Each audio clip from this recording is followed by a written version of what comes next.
Hello, I'm going to read the second part of the Spitfire story by Tom Palmer. If you remember, if you listened yesterday, Yusra, Lily and Danny had been given Spitfire Fun pin badges that just might, take them back again in time to the Battle of Britain. Excited about what could happen after their visit to the museum, they decide to go for it and discover what it was that they had seen so fleetingly when they put their badges on. It began with running, fast and hard through streets, no time to look or to think about their surroundings. They barely saw where they were going. Everything was about noise. The woeful wail of air raid sirens, bomb blasts battering their eardrums, aeroplanes whining as they flew overhead, wood crackling, buildings collapsing, noises so loud they could never have imagined what was creating them. Except that London was under attack. They were under attack. "Let's go back," Danny screamed. "Let's go back." He fumbled at his pin badge, but it wouldn't come off. They were still here, in a war zone. Led by Lily, they reached the foot of a hill and scrambled up around it among some trees, far away from where the bombs were falling. And from the hillside they saw dozens of fires, smoke billowing high and then drifting west. "This is horrible," Yusra gasped. Lily nodded, but found herself speechless. Together they watched the occasional flash of a plane flying above them, bulky barrage balloons twisting and turning in the wind, and the spiralling condensation trails left by the battling aeroplanes, all accompanied by the bells of fire engines ringing as they raced from burning building to burning building. And then, at last, the battle seemed to calm. There were none of the larger aircraft, the German bombers, anymore. Just Spitfires and Hurricanes checking the skies were safe before they returned to base. After seeing two women walking their dogs, chatting as if the world was a normal place, Yusra shushed her friends. "Can you hear that?" The other two shook their heads, and then Danny was on his feet. "More planes," he gasped. "Coming right at us." Lily grabbed Danny and pulled him to the grass. "Get down then." Danny struggled to get out of her grasp. "No, look, they're Spitfires." And they were. 6 of them dropping towards the hilltop they were sheltering below. Lily felt a tingle down her spine, and the 3 children watched the planes come into land. "We must be near an airport," Danny said. And then they were running again to see the Spitfires land. What an opportunity! They emerged on the edge of a flat piece of land, just grass and a scattering of low buildings. It was no airport. The 6 Spitfires were stationary now, a thin trail of smoke coming off the front of one. Another's wing looked ragged, holes punched through it. Several men were attending to the aeroplanes. "The aircrew," Yusra said as they noticed another group of men walking in dark clothing, bulky yellow life vests around their chests, leather helmets and goggles dangling from their hands. "The pilots," Lily added. She couldn't believe what they were seeing. They watched the pilots slump to the ground or onto chairs. They gave them a few minutes to finish their mugs of tea before approaching. There was a chalkboard at the entrance to one of the buildings. It read, Tuesday, the 20th of August. "Hi kids, you all safe?" Lily replied first. "Yes," Lily said, "thanks to you. You're amazing."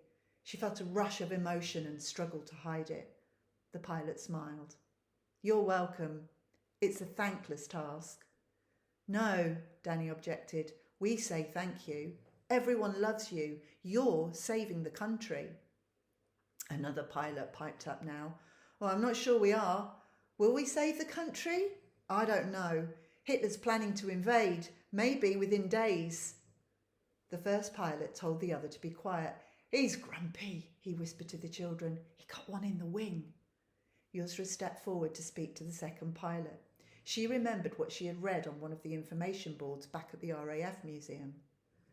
"You'll be remembered for centuries," she told him. "You do know that. You'll be called the Few. I read about it. The few who saved this country from occupation. When anyone uses the word heroes, they'll think of you before anyone else in history." The second pilot looked serious and held out a plate. "Well, I never heard us called the Few before, but kids, that helps me, knowing you think that. Thank you. Here, have a sandwich. Yusra, Danny and Lily sat and ate with the pilots, watching as the aircrew made the planes right for the next German attack. The children felt that it was almost normal, them sitting here with Spitfire pilots, eating sandwiches, sitting on the grass in the sun, right in the middle of the Battle of Britain. Hang on, chaps, Winston speaking on the wireless, a member of the aircrew said, turning up a radio. They sat in silence and listened.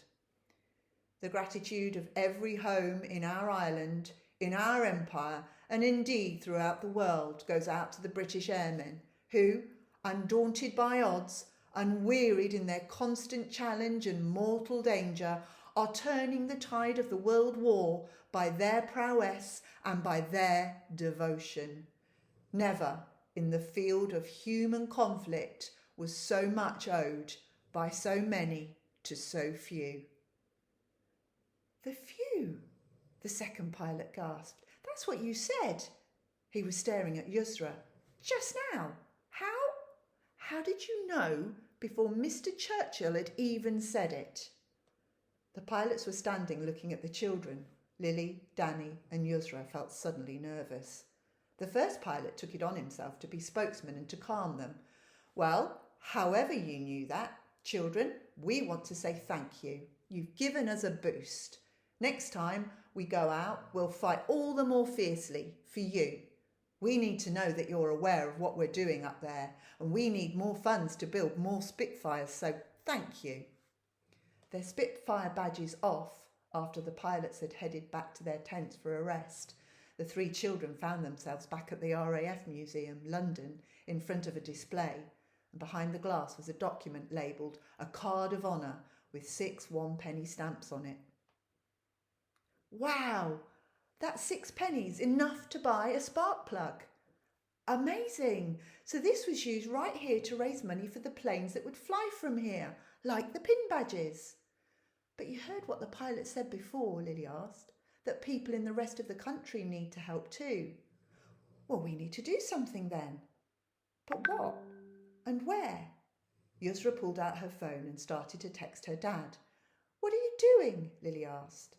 This, Yusra smiled. Can you take us to the other RAF museum, please? The one in Cosford. We need it for our school project.